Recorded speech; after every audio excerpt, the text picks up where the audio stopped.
everyone. Welcome back to the channel. It's Denise Salcedo, and no, I'm not standing in front of an actual set this time. In fact, we are here in my living room, but I am joined by YouTube extraordinaire. Is that a good title for you? I don't know. Chris Van VLIET, ladies and gentlemen. But I mean, you are a YouTube pro. Congratulations on the silver play button. I was so excited when you got that. Chris, I will tell you this. There's times where I'm like, yeah, I'm doing all right. Then I see your numbers and I'm like, this guy, you're over what, 370K on YouTube. Then you got the other channel that completely blew up too, your Clips channel. Crazy. So your main channel, your Clips channel, and then we're not even talking social media numbers just yet. You've built a machine, Chris. I'm just trying to keep up with people like you and Sean. And it's funny, you say like, I look at your numbers, but then like, there's always somebody, right? There's always somebody who you're like, well, I don't have as many followers on Twitter as Sean Ross Sapp. I don't have as many subscribers on YouTube as anybody really, you know? Like, do you know Brandon does everything, BDE? He just hit a million subscribers and I'm like, dude, that's incredible. So like, there's always somebody. I think that's the lesson here is there's always somebody who's doing more, who's going for it a little bit more, who has bigger followers. So like, I think that always kind of keeps you on your toes a little bit. It definitely does, because there's times where I feel like, especially if you're just starting out as a creator and you're like looking at all of these people that are already so successful and you start to wonder like, damn, can I ever get there? It is one of those things where you really have to you just have to believe in yourself, but it is a lot of work to be a creator. With that being said, Chris, I want to start off with this because the last time that you and I spoke was 3 years ago. It was actually in 2020 during the pandemic. And during this time, you were barely at 275,000, which is a whole lot. But you've grown massively since then on your main channel and again on the CVV clips. So for you, kind of going the last 3 years, what would you say was the change? What would you describe these last 3 years? I think the biggest shift was before the world shut down, I had never done a virtual interview in my life. I was always about flying or driving to be able to sit down with the person and have a conversation like this. Because I think that there's nothing quite like doing an interview in person. Nothing like being able to shake someone's hand, give them a hug, look them in the eyes, kind of, feel their presence, right?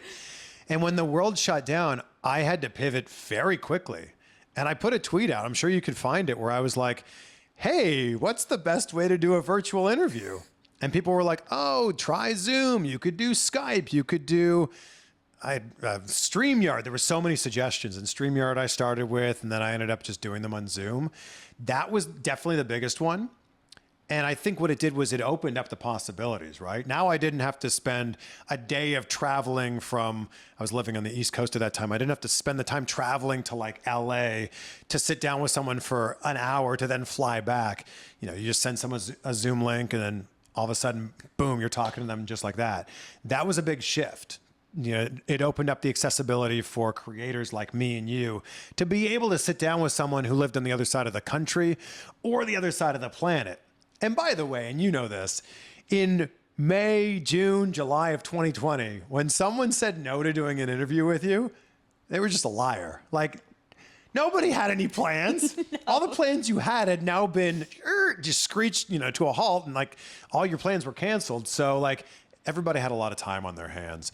But I think what that time really caused me to do was to reevaluate and to go, all right, if we have this accessibility now, I was putting out one episode a week. Could I put out 2? Could I put out 3? How much could we push this? And then the Clips channel became a thing not long after that. I think it was 2021 when I really started to push things on the Clips channel. And the growth there has been, more than I could have ever expected. It's just tremendous to think about how much changed even in that short time period, because another thing that also changed was you were adding like different types of content too, because not only did you have the wrestling interviews, but you also had, actors coming on. I mean, like big ones too. And I know you always kind of had that in your channel, but I feel like you just definitely added a lot more. And so now all of a sudden, I feel like what you built was this like interview conglomerate on your channel where anybody who's anybody is on Chris Van Vliet's channel. So for you to be able to dive into more into that world and combine it, what was the challenge there, especially given that audiences and niches are so important when it comes to YouTube? I actually started out interviewing celebrities, and it's so funny that when wrestling fans will stumble across an older interview, like that Anne Hathaway one that pops up all the time from 2011. It's crazy how old that interview is, and it always pops up with the forward young man. I've been interviewing celebrities my whole career, and also had the access to talk to wrestlers and just, a massive wrestling fan. So it's like, oh my gosh, while also talking to actors and directors and comedians and entrepreneurs, every once in a while we can talk to a wrestler here. Yes. And then it kind of flipped where it was like more wrestlers than the other ones. But especially, when the world had slowed down there and come to a screeching halt, I was able to do these interviews with massive celebrities that were just in their homes dealing with the same things that we were dealing with. What's difficult, and you pointed it out in your question, is when you've got a lot of wrestling fans that are dialed into this niche and you do an interview with, over the last year, like George Clooney or Arnold Schwarzenegger or, someone big like that, they may be a recognizable name, but wrestling fans may not be interested and may not care. And that's been a really delicate balance. And you may have noticed over the last, say, 3 months, all of my interviews have been wrestlers or adjacent to wrestling. Like Will Sasso was on the show and did some, great wrestling great wrestling impressions. And I've noticed that as a result of just honing in, niching down on that niche, the numbers have started to go up because people are like, okay, not only are you talking to wrestlers, but you're trying to get the biggest names in wrestling too. Right, and that's such a delicate balance, like you said. Oh, because, it is. Come on, like you're gonna want to interview like all of these other big actors, right? But then again, it's like, is it something that your audience is interested in? And I feel like that can always be a struggle. And I know that a lot of content creators, they always talk about stuff like this. Sometimes the content that you want to create, it's not always the content your fan base wants to see because they're already used to certain types of content. So with that being said, sometimes I think that can kind of mess a little bit with your inspiration, or sometimes it cannot. I don't know. Chris, for you, like, how do you stay inspired when you're constantly creating content and making sure that you're still doing things that for you are satisfying and fulfilling? Because as a content creator, you kind of like live and die by like what you're putting out there and how it's being taken. For me, my definition of success has always been, am I excited about what I'm going to do today? And then at the end of the day, am I proud of what I've done? And that's really it for me. And I never want to do anything that like doesn't cause me to be excited or inspired. So whether that's an interview with Christian Bale as a massive star, which I know won't do great on my main YouTube channel, but may do well on, say, TikTok or YouTube Shorts, bring it. Also, you've got an opportunity to talk to, one of the greatest actors that is currently alive. So I think that's it for me. I never want to make content that I'm not excited about. I never want to be uninspired. And this goes way back to like when I was in college. I had this epiphany of like, oh my God, when we graduate, we're going to have to work for, the rest of our lives. And I never wanted to be one of those people who hated my job. I never wanted to be one of those people who couldn't enjoy Sunday because Monday was the next day. And that was, the exact moment where I was like, I'm going to do everything in my power to try to not hate my job. And that's where all of this comes from. I love that you had this epiphany in college where you're like, damn, my future, it's up to me. That's the worst. But think about it, right? Like you're in the moment of like, I'm living in college. Like this is never going to end. Good times forever. And I was living with 4 of my best friends in a student house and like drinking plenty of beer. And then like, oh my God, like it's just a handful of months away. The real world. Cause a 10 a.m. class at that time was way too early to go to. Whereas like, in the real world, Monday to Friday, 9 to 5, if that happens to be, your set of hours, there's no excuse. You got to go to work. and I just didn't want to hate my job. That was it. No, and I can definitely tell you, like, I can assume that you definitely don't, because you have so much freedom. You have so much freedom with being a content creator, because it is your schedule. It is what your passion is, what it is that you want to talk about. And so I do want to touch on that. And I was, it's funny because this topic that I'm going to bring up, it was more so inspired by our off-air conversation.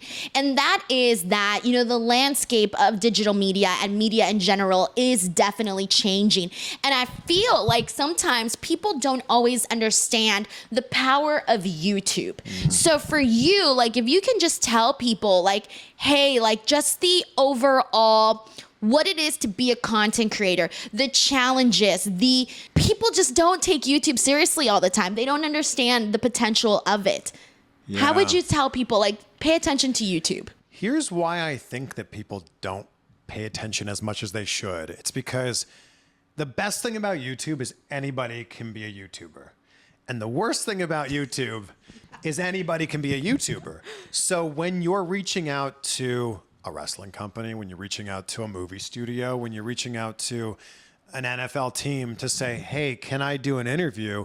And they see YouTube or YouTuber, they go, yeah, no big deal, because you created this yourself. And I feel like we're in this strange world right now, and I feel like we're on the cusp of this changing, but we're in this strange time right now where YouTube doesn't get the respect that it deserves because you're the one who's created it. And I feel like when a big network, CBS, ABC, NBC, Fox, comes in and says, you are our person, you are going to cover the red carpet of the Oscars, or you are going to cover the Super Bowl, or you're going to cover WrestleMania, or whatever it happens to be, there's a difference there because somebody has pointed at you and said, you're going to be the person.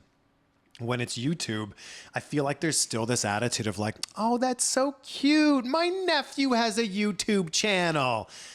And it's still crazy to me that there's people that don't know who Mr. Beast is. Like, when you're in the space, you're like, oh, he's the biggest YouTuber in the world. Of course, everybody knows Mr. Beast. And then you kind of just take one small step outside of this creator world and you go, oh my gosh, there's people who don't know who Mr. Beast is. Like, this Jimmy, you don't recognize this guy with the thumbnails? No, who's that guy? Gives away money all the time? Yeah, it's just crazy to think about that. And I think that with that said, there's a lot of creators that would love to be content creators, like would love for that to be their job, but they're so nervous about taking that first step. And to them, I would say, you just gotta start. Like, stop comparing yourself to people who have hundreds of thousands of subscribers or millions of subscribers. Just start. Everybody started at zero. And you need to take that first step and get that first subscriber. So then you can get that second subscriber and then that third one, and so on and so on. And I think that so many people are so scared to just make that first video and dive into it. And you've just got to do it. You've got to start. It's funny because you mentioned the stigma a little bit of people going, oh, YouTube, that's cute. And it's true because, I like, even times, I don't know, Chris, how you tell other people, but when other people ask you, like, what is your job? How do you, like, what do you say? Because there's times where I'm like, oh, do I really want to say YouTuber? No, not necessarily. I want people to take me seriously. So I always say, like, oh, I work in media. And then when they dive in, like, oh, what kind of media? And I'm like, oh, combat sports, because there's still the stigma even with wrestling, right? Where people are gonna look at you and be like, a wrestling YouTuber, what now? You make a living doing this? How is that possible? Yeah, I always start with, I'm a TV host, because that was always the goal and the dream for me. And I've been fortunate to be able to work in broadcasting since I graduated from college. And I still do freelance. I work for the CBS affiliate out of Las Vegas, and that's where I do a lot of these movie junket interviews. So I start with, I'm a TV host, and I interview a lot of wrestlers. Yeah, like WWE and AEW. No, I've interviewed Hulk Hogan before. Oh, yes, I've also interviewed Ric Flair. That's usually how the conversation goes. But it's, oh, yes, I have a podcast. And like, I think it kind of starts to go down that path. Yes. But I still don't know if people really fully understand what a content creator is. No. So that's what I want to get to, because being a content creator, especially when you're just starting, you're doing everything. You're coming up with the ideas, you're filming, you're editing, you're producing, you're promoting, you're having to learn thumbnails. You know, I didn't go to graphic design school. Shit, I got to figure that out. You know, search engine optimization, all of these things that go into the job, promoting social media, all of it. What does your schedule look like, Chris? The week, what is your process? So you need to love every aspect of the process if you want to be a creator. So that means it's not just this. It's not just the being on camera and like watching the views hopefully climb on social media, but it's like, it's reaching out and setting up the interviews. Then it's doing the research. Then it's sitting here filming and doing this part of it. Then it's the editing. Then it's the producing and like adjusting the audio levels. And then it's putting it out. And then it's promoting it. Like, you got to wear so many hats. And like you, I don't know how to make graphics. Figure it out, but I don't know how to do that. I didn't know how to edit, but I can figure it out. And I wore all those hats for so long. And it was just recently. Actually, you put out a tweet and you're like, I love that as a content creator, I have enough money that I can help other content creators out, whether it's graphic designers or editors or whatever. I just got to that level myself like 2 years ago, where I have a small team around me of just badasses. If you've seen any of my shorts or TikToks, like my editor, Troy, who makes the vertical videos for me, is the best, like literally the best in the business. So I'm so grateful to have a team around me of Troy, who edits my vertical videos, Joe edits my long form videos and my clips. I've got Donald, who edits just the audio of my interviews. I've got 2 graphic designers. I feel very grateful. Alex, who transcribes my interviews. I feel so grateful to have these super talented people who are the best at what they do, so I can focus more time on being good at what I'm good at, which is, you know, having these conversations and creating the content. So when you put that out, I was like, yes, I love it. Like, incredible. Give me a high five. Thank you, Chris. Woo, Thank you. It was very hard. It's very scary because it's your money. Yeah. At the end of the day, it is your money. Like, no one is giving you that money, and you have to trust in yourself that you're going to either like A, make that back, or B, that you're going to profit, or if you even do take a loss, that you're investing it in the right places. And that's like where like also the business mind comes into this, where I'm like, I didn't go to business school. Yeah. I don't know anything about business. And so it is wearing all of these hats, but that is one of the things where it does take years it could take years, right? For some people, it's a little faster. People blow up on the internet, but it does take years to like even get a team of people around you. And like, even for me, like I'm just starting to like, outsource some of that work, but most of it still falls on me because I'm still trying, to grow more. So it's like the more that you grow, the more you can outsource that work, which just makes the life, easier. Yeah. And like, sure, I know how to edit a video, but like my editing skills are like, I don't know, 4 out of 10. And it probably takes me quite literally 5 times longer to edit something that, an actual editor who has a 10 out of 10 ability there would do. So like, not only is that just not a good use of my time, but now I can put that same amount of time into like researching or booking new guests or having longer interviews or whatever it happens to be.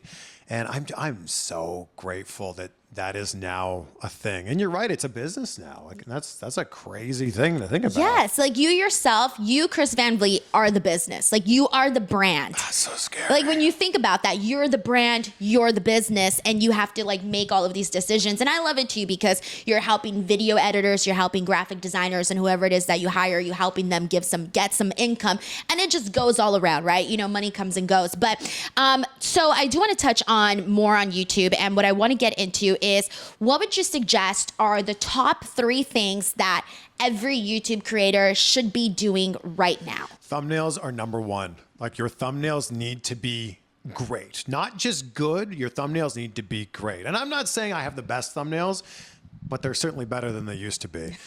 Your thumbnails need to be great because That's what most people are going to see, whether they're scrolling through it on their phone or they're seeing it. It's crazy now how many people are watching on TV, like watching YouTube instead of watching TV or Hulu or Netflix or whatever it happens to be. Your thumbnails need to catch someone's eye. And I'll give you like a tiny little tip that someone gave me that changed everything for me. People read thumbnails the same way they read books. They read them left to right. So you should put the most important thing on the left and then work over to the right. So you'll always see with my thumbnails, the guest is on the left and then my stupid little face there is on the right. I'm doing it backwards, Chris. Mine's is the complete opposite. Denise thinks she's the draw here. Yeah, so there you go. I learned something new today. I'm going to go change all my thumbnails. You're going to see that change. You're going to see it. Thumbnails are number one. And even if you're just starting out, even if you don't have a ton of subscribers, find someone who is great at making thumbnails and be ready to pay them $20, $30, $100, whatever it happens to be, because a great thumbnail is the difference between your video getting hundreds of views and your video getting thousands or tens of thousands or possibly even millions of views. Number two, titles. And a title is a promise of what is going to be delivered in the video, and it needs to be that way. So stop thinking of your titles as the title of your video and start thinking of your titles as the headline for what is actually going to happen in the video. And I think that that's a really important thing. So thumbnails and titles are going to be the reason why someone clicks on your video or doesn't click on your video. And if you look at the click-through rate, and if your click-through rate is, say, something really good, like say 10%, that means there's 9 out of 10 people that decided they didn't want to watch your video based on that thumbnail and that title. Maybe you could change that click-through rate with a great title, with a great thumbnail to 15%. That's 5% more, it's only 85% of people saying no. What if it could be 80% of people saying no and 20% of people yes, and kind of working your way up from there. So those are two really important things. I think the third one is just consistency. You gotta be consistent, especially if you're starting out. If you really wanna give this a go and you really wanna be a content creator, you need to be consistent. And if you keep showing up with your content, the audience is gonna start showing up too. I think that's a really important thing. Yeah, because then you get them used to saying, this is what I'm going to have for you. And you know that you're always going to get this when you come to my channel. So that is something that is very, very key that you just mentioned. And I think a big thing is like, put it out there and say like every Thursday there's going to be a new video. And that does two things. One, that conditions your audience to go, oh, it's Thursday. We're expecting a new video here from Denise. And it also forces you to put out a video every Thursday, even if you didn't feel like it, even if you didn't really have the best idea, it forces you to continue to make content. And I think the more reps that you have, the more swings you take at the plate, the better your chances are to hit a home run. Oh man, and it's funny because when you said that, I was like, I know where he's getting at with this because it forces you to make sure that you're actually doing it. And that's the thing, like when you don't tell people, oh, I'm gonna have a new video on Monday, it's like, oh, well, I didn't tell anybody, so it can go up on Tuesday. And nothing bothers me more than creators that don't create for weeks or months at a time. And I get it, it is an absolute grind, right? And you don't always feel like doing it. But when creators intermittently will post for 3 months and then take 2 months off and then post for another 2 months and then take 2 months off, that's great if you're doing this as a hobby, and there's nothing wrong with that. But if you truly want to be a content creator for your job, you got to keep showing up. You got to treat it like it is your job. If this was your Monday to Friday, your 9 to 5, you wouldn't just not show up because you don't feel like going. And I'm sure there's a lot of days you don't feel like going to your job. But if you want content creation to be your job, start treating it like your job. Yeah, it's the full-time thing, right? So here's the thing. We've been talking a lot about YouTube. But the way that I see it, I almost see it just like this web, right? Like this explosive, because you have YouTube and you branch off. You got a million different social media platforms. Yeah. Now, I don't know about you, Chris, but I get very I can focus on 2 social media platforms and the other ones I'm like, but there's just so much. It can be very overwhelming, but you're nailing it, man. You got over 400K of, followers on Facebook. You got, over 350 on TikTok. You got over 200K on Instagram. How do you know all this? Wow, I don't even know this. I'm like, I got I got your social security number. Jeez. No, but like the point is like your numbers are massive. And to get those numbers, like you mentioned, consistency and dedication. But talk to us about your social media strategy and what has been working for you that you would suggest to other creators. I remember like 2 years ago, a friend of mine was like, I challenge my friends to try to do 30 reels in 30 days. And this is when reels were like very new on Instagram. And I'm like, 30 reels in 30 days? I didn't even think I could make 3 reels in 30 days. That's insane. But I leaned into it and I was like, ooh, this is a good reel. And that leads me to thinking that this might be a good reel, which also makes me realize this might be a good reel. And it really got the, the gears kind of going in my head. And I did it, and I noticed that my engagement rate went up, and the views went up, and the followers went up, and I went, okay, well, what if I could make 40 videos in 30 days? What if I could make 50 videos? And I just kind of kept moving the goalposts and kept bumping up the goals. Where are you at now? I think it's well over 100. A month? Yeah. Oh my God. And I think just in terms of actual content a month, so if you're talking about podcasts, long form videos, clips, shorts, memes, all of that, I'm probably putting out 250 pieces of content a month. Wow. If I had to guess. And so my real strategy with content on social media is I like to think of the reels / shorts / TikToks as breadcrumbs. So they're 20, 30, 40 second, just little clips, memorable moments, funny things that happen in the interview. I like to think of them as the breadcrumbs that lead to the slice of bread that is the longer clip, the 2 to 5 to 6 minute clip that I'll put on YouTube or Facebook. And I'm hoping that if you like that, you might go find the full loaf of bread, which is the full interview on YouTube or the podcast. But it all trickles down for me and what I do. I interview a lot of people.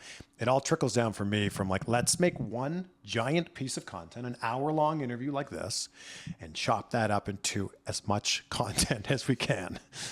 It's like you got the pie, now you got to slice it, right? Exactly. You got to cut it. Yeah. And I also understand that in the world that we live in now, if I really enjoyed this podcast with somebody and sent it to you and said, Denise, you've got to check out this podcast, you're going to open that up on your phone and go, an hour and 29 minutes?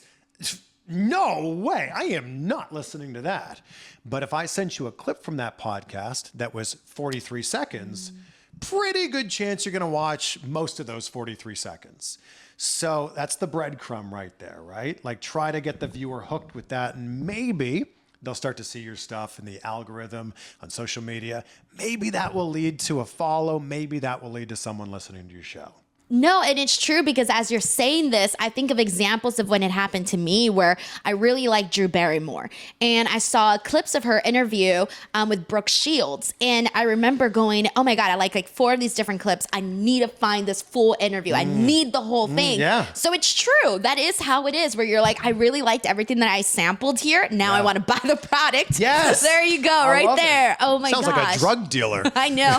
We're selling you drugs now. I should probably edit that out or else YouTube's going to take that seriously. First one's free. Okay. So, all right. So, we're talking about social media, but here's the thing. That's the fun side of social media, creating content, putting it out there. With that comes a lot of attention. And I'm sure you know this above anybody. When it comes to attention and you're putting yourself out there, right? People are going to be, critiquing you. So for you, Chris, how do you handle the dark side of it all? Do you just ignore it? What's your strategy there? I think you have to.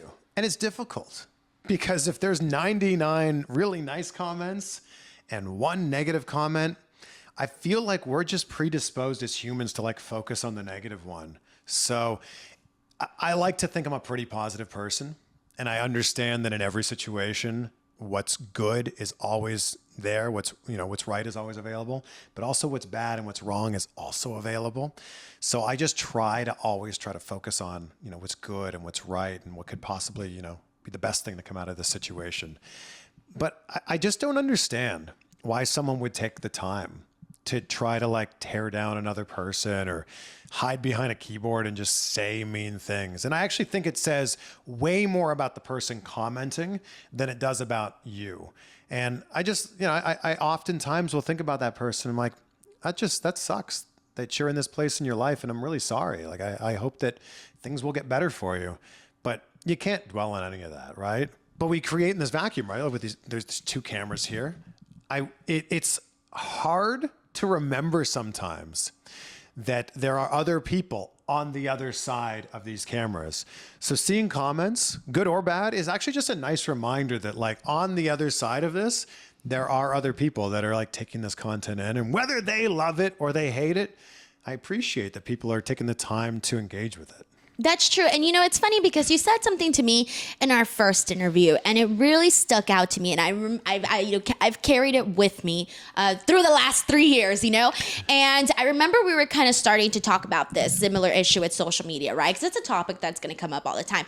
And one of the things that you told me was that sometimes in those negative comments, you can kind of take some truth. Now, of course, there's some negative comments that are horrible and awful, and you should not be taking any truth. But then there are some where it makes you think, can I learn from that? Yeah. And so there's times where if I read a negative comment, and there's some where I'm like, whatever, like I'm not even gonna pay attention to that. But then there are some where I go, can I take that and can I apply that to what I'm doing?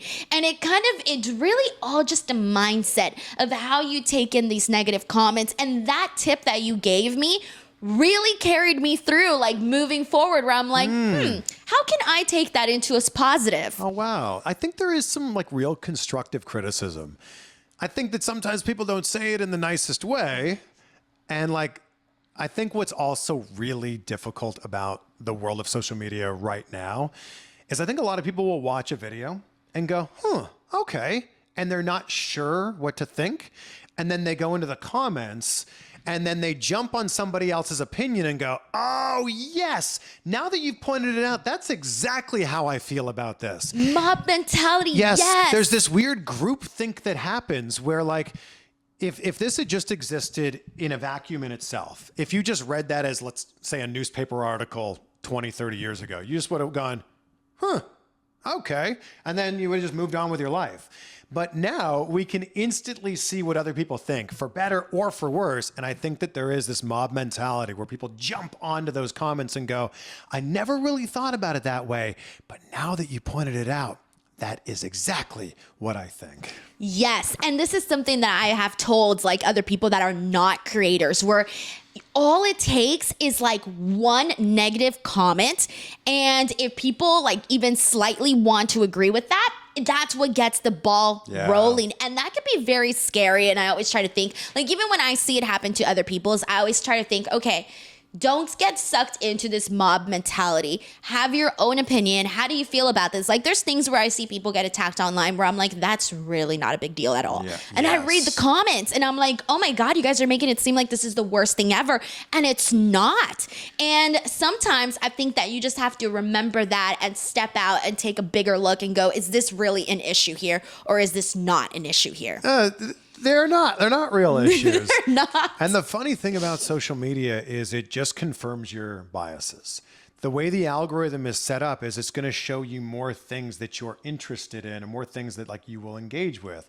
So if you really like puppy dogs, Instagram is probably going to show you a lot of puppy dogs. And when it shows you something that is not a puppy dog, you're going to go, well, I sure don't want to see that. And you're not going to engage with it. And then Instagram's going to go, here's some more puppy dogs. Now, change puppy dogs with some sort of political affiliation here. So if you think one way or another, Instagram, TikTok, whatever algorithm it is going to go, ooh, you seem to engage with stuff that talks about this, that reinforces this bias. You will just start to see that stuff in your feed. And then you will just start to think, this must be the way that the world works because this is all I ever see. And it's just not a reflection of how the world really, truly works. I was going to say, because you never really see that stuff happen in real life. Like, you never see people get mad about the things that people get mad about on social media. And sometimes you just have to remember that. So it is, I would say, this, this strategy that you have to have, this mindset that you have to, move forward. So the other thing that I want to ask you, and this is similar to my question that I asked you about YouTube, and this is for social media. What would you say are like the 3 things that people should be doing on social media right now to succeed as a creator? Put me on the spot here. I would say whatever you're posting right now, up the volume quite a bit. So if it's once a day, try doubling that. Go to twice a day. And a little sidebar here, if you have a podcast right now and you want to double your numbers and you're posting 1 episode a week, double the amount of podcasts that you put out. And it's pretty crazy how your audience will stick with you and your numbers will double. So I would say put out more content. I would say whatever has been working for you, look at your last 2 or 3 months. See what's really worked for you, which reels or which posts have done really well for you, and try to replicate that. Like do that, but like in a different, like, when you find that shirt that you really like, it fits so well, it looks so good, and then you buy it, but in another color. Yeah. Do that with your social media. Like find something, but like put a little spin on it. So it's the same type of thing, but just in a different color. Maybe it has stripes on it or something like that. And I would say the third thing, and I can't believe that more people don't do this, is like cultivate the audience that you already have. If people are going out of their way and taking time out of their very busy day to leave a comment, the very least you can do is like their comment. You want to take it one tiny, minuscule step further? Leave a little comment reply. Hey, thanks very much for that. I appreciate that. Haha, that's funny. Whatever it happens to be. That takes 7 seconds, and I guarantee you that person who commented that will not forget that, oh my gosh, Denise Salcedo responded to my comment. This is crazy. That's going to make me want to comment more when I see her content in the future. Do you read all of your comments? I read a lot of comments. I'd say I read a lot of comments in the first day or two. And then after that, like, it's crazy. You'll still get like a YouTube notification, as I'm sure you know, from like, what, 3 years ago? Someone left a comment on this video for 3 years ago? You're like, I forgot I made that video. Oh my God. And then you open it up and like, there's this huge thread of all these people arguing back and forth. Yes. Yes. And you're like, what is going on here? That is exactly what I see happen all the time. And I've heard from some creators too. They say that it's just to like, for your own peace of mind. They said that the first like 24 hours, 48 hours that, to read the comments, it's fine because those are probably your followers, like your people that like you, your subscribers.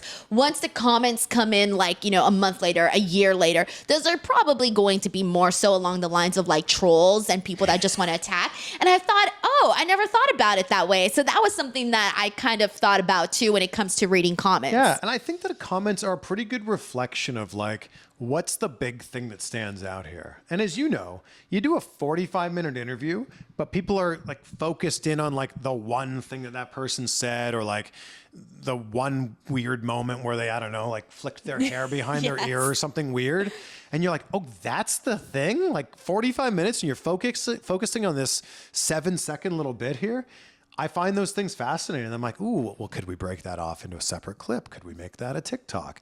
So that's what I usually like to do. I think that comments are a really good like litmus test of like what's hitting with people. What are people really focusing on here? Oh, that's really smart. That's a really good strategy. I love that. Man, all right. So I do want to go ahead and dive into something that I think I've been wanting to ask you for a while, and we only kind of got to talk about it very briefly, Chris. Okay. And that is that you are now a dad. You're a father. Yeah. And, God, we're talking about having a busy schedule, but now you're not only a full-time creator, but you're also, a parent. What's that been like?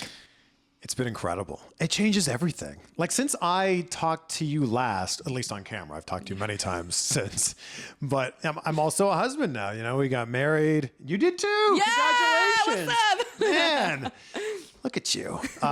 Being a dad has changed everything in my life. And it's amazing how my focus now has shifted so much. I think so often about like, how is this not just beneficial for me and my audience, but how is this going to better our family? But it's the best. Like she has this little smile now. I posted this photo. We flew in from New York yesterday. Let me show you this photo. Aww. How old is she now? 3.5 months old. Oh my Logan. God. She's the sweetest little girl. And we were on the plane together. And look at this happy little face. Oh my God, her blue eyes. She's bright blue eyes. My God. I don't know if it'll probably autofocus or I'll not. put the picture for the Okay. viewers so they can see it up there. Seeing that little smile just melts my heart. And whatever tough guy persona that I thought I might have had at one point in my life is completely gone. Yeah, it's completely gone. She's made me a big softie. Oh man, that's really awesome, Chris. She's honestly. the best. And like, do you like? Have you already? I know 3.5 months is like so little, but you're like, have you already started to see like mannerisms where you're like, oh my god, that's me, or that's you to your wife, or she has this of you, or that's me. You know? It's funny. Like there's some days I'm like, she looks just like Rachel, and then there's other times I'll see a photo of her. I'm like, that looks like a baby picture of me. But like we were just hanging out with our friends who have like a 1-ish-year-old and like a 3-year-old, and like they're like full on talking, and I'm like, oh my god, like my little girl one day is going to be like saying words to me, and then those words are going to eventually become sentences, and like I can't wait, Denise, to like take her to her first wrestling show, take her to our first baseball game, take her fishing. Like I can't wait for those things.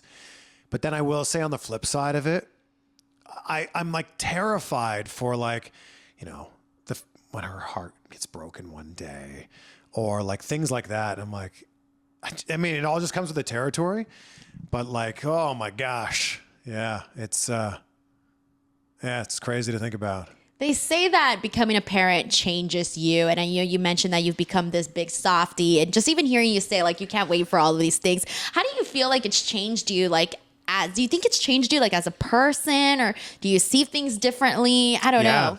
I feel like there's a lot of times where I will look at the world through her eyes, right? Because kids are just a complete blank slate, and they are like 100% just completely innocent. And it's amazing looking at the world through the eyes of like a child, because everything's wonder, right? You're seeing everything for literally the first time. And then you're experiencing everything for like the first time. So it's changed my perception of like, you know, it's amazing that we can get so tired so quickly of even the most incredible things, right? Like the fact that somehow this picture taking device thingy here makes moving pictures that can go up on this thing called the internet. Like that is literally mind blowing. And the fact that we just kind of take that for granted now is crazy. So it's things like that. Like it's like looking up at the night sky at night and like seeing, oh my God, those aren't just like little twinkling things in the sky. Those are suns of other solar systems, like things like that, without going down this crazy rabbit hole that I'm already encroaching on here. I feel like I have much more wonderment now, that I look at the world just a little bit differently now. Man, that's awesome. That's so sweet. And I like that. Like even just hearing you like picture it, I'm looking out there and I'm like, I'm seeing the stars now up in the ceiling. like we opened up the window on the plane, and she was just like, and I'm like, oh yeah, like that's pretty. I'm sure she doesn't fully comprehend that, you know, we're flying through the air 35,000 feet above the surface of the earth, which is a rock spinning through, you know, the galaxy. But she just looks out as like a different perspective of like, oh wow. And I can kind of like put myself in her shoes now.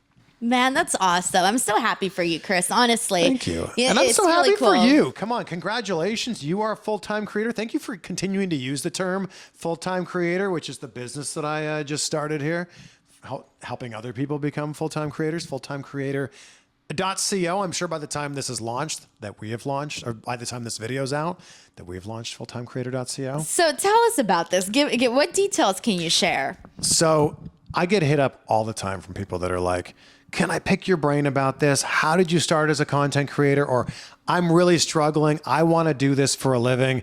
I'm only getting tens of views right now. How can I turn that into hundreds or thousands? How can I make my first dollar? So my buddy, Travis Chappell, he's more on the entrepreneurial side of things, but he's been creating content for his whole career. I've been creating content for my whole career. We have made a lot of mistakes. And with Full-Time Creator and the mastermind that we've created, we want to just dump all of our knowledge out of our brains to help other people shortcut their path to success. So that maybe you're not going to become a full-time creator, but maybe you'll make your first dollar. Maybe you'll make this a side gig that pays for, I don't know, your cable bill, or pays for your phone bill, or pays for your car, or whatever it happens to be. But I think there's a lot of people that want to do this for a living and don't know where to start. And we want fulltimecreator.co to be that jumping off point.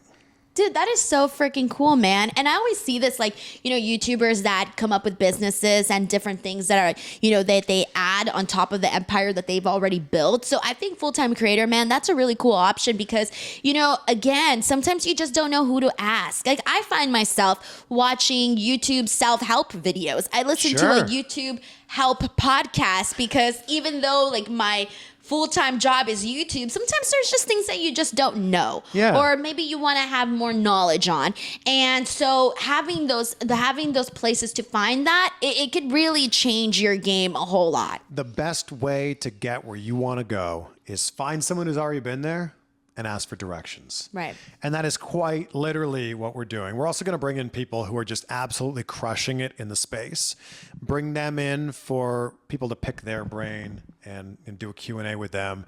And they can dump all their knowledge out. Actually, you'd be great. So once we get going here, we'll get Denise on. And, this is going to be like at a very high level where, this isn't for someone who wants to make a video here or there. This is literally for someone who could see this possibly being a career for them. Yeah, full time, man, and you can make it happen. That's the beauty of it, right? Your future is in your hands. Yes. All right, so I got one more question for you, Chris, and that is, speaking of the future being in your hands, you're talking about, full time creator. You're a full time creator, and so with that being said, for you, what are still some of those benchmarks that you want to hit? Some of those goals where you're like, ooh, I'm not satisfied just yet until this little thing happens. And then what's funny is like goals shift and change all the time, right? So to be able to attach, it's not a good idea to attach your happiness to a goal of like, I won't be content until this thing happens because that thing will inevitably one day happen.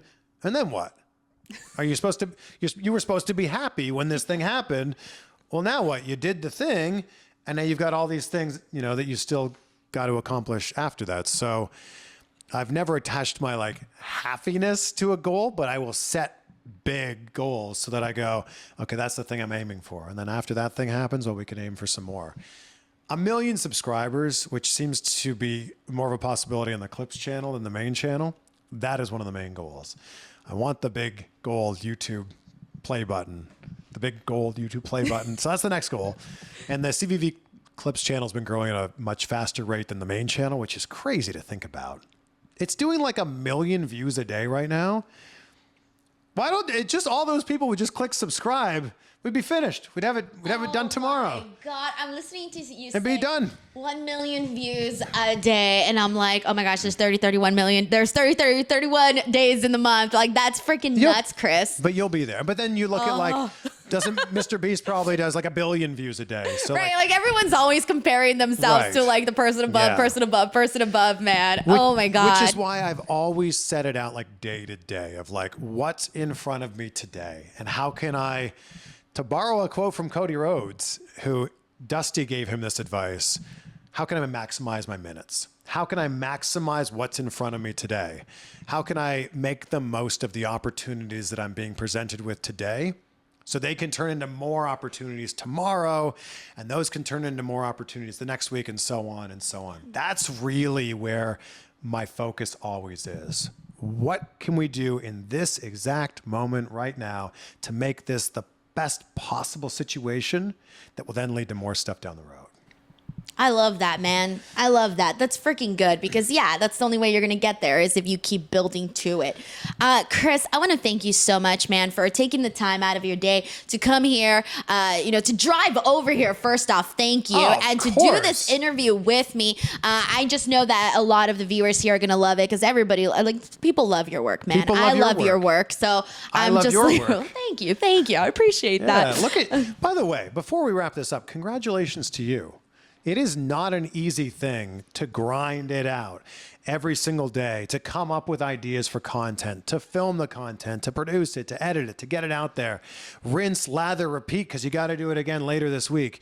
But you do that and you consistently show up, and I want to acknowledge you for that because it is not easy. I know there's a lot of times when maybe you don't want to do it, but you do it anyway.